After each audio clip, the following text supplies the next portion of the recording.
ने चीन को लेकर बड़ा बयान दिया है। उन्होंने जोर देकर कहा है कि चीन संग भारत के रिश्ते बेहद कठिन दौर से गुजर रहे हैं। उन्होंने स्पष्ट कर दिया है कि चीन ने सीमा नियमों का लगातार उल्लंघन किया है, जिसकी वजह से स्थिति तनावपूर्ण बनी है। जयशंकर ने कहा कि चीन संग हमारी एक समस्या है।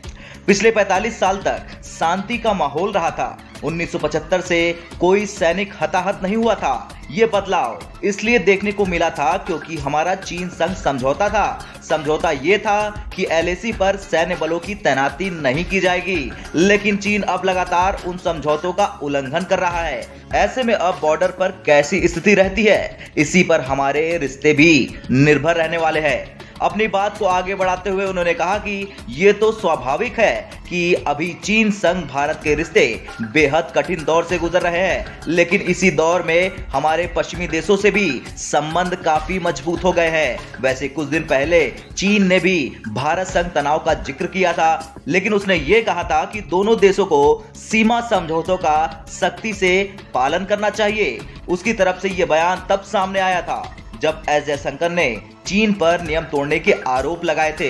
अब विदेश मंत्री ने जर्मनी में चीन पर तो विस्तार से बात की ही, इसके साथ ही साथ उन्होंने क्वाड पर भी अपने विचार रखे, जिसको लेकर चीन लगातार अपना विरोध जताता रहता है।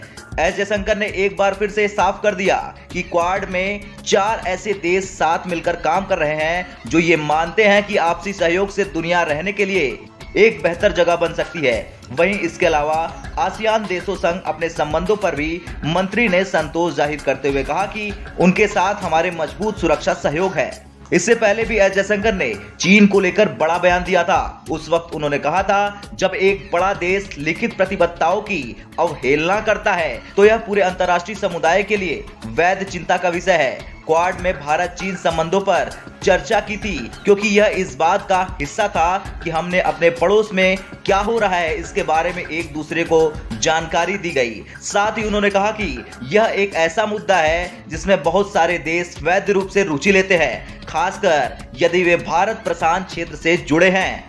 LAC पर स्थिति 2020 में चीन द्वारा भारत के साथ लिखित समझौतों की अवहेलना के कारण उत्पन्न हुई है। सीमा पर बड़े पैमाने पर तैनात बलों के लिए नहीं। इसलिए जब एक बड़ा देश लिखित प्रतिबद्धताओं की अवहेलना करता है तो मुझे लगता है कि यह पूरे अंतर्राष्ट्रीय समुदाय के लिए वैध चिंता का विषय है। खैर, इसमें कोई दो राय नहीं है कि चीन को समझ में आ रहा है कि मसला कोई भी हो, भारत उससे हर जगह 20 है।